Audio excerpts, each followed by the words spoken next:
Hello বন্ধুরা, কেমন আছো? পুজো করলাম, দেখো পুজো করা হয়ে গেছে। এখন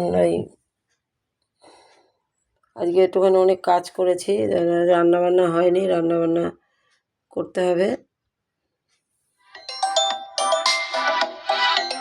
দেখো, ঠাকুর দর্শন করো, তার মধ্যে ফোন ঢুকে পড়লো।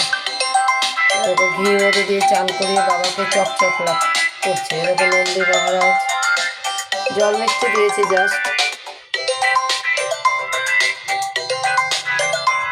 লক্ষ্মী,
ঠিক আছে, ভালো থাকো, সুস্থ থাকো।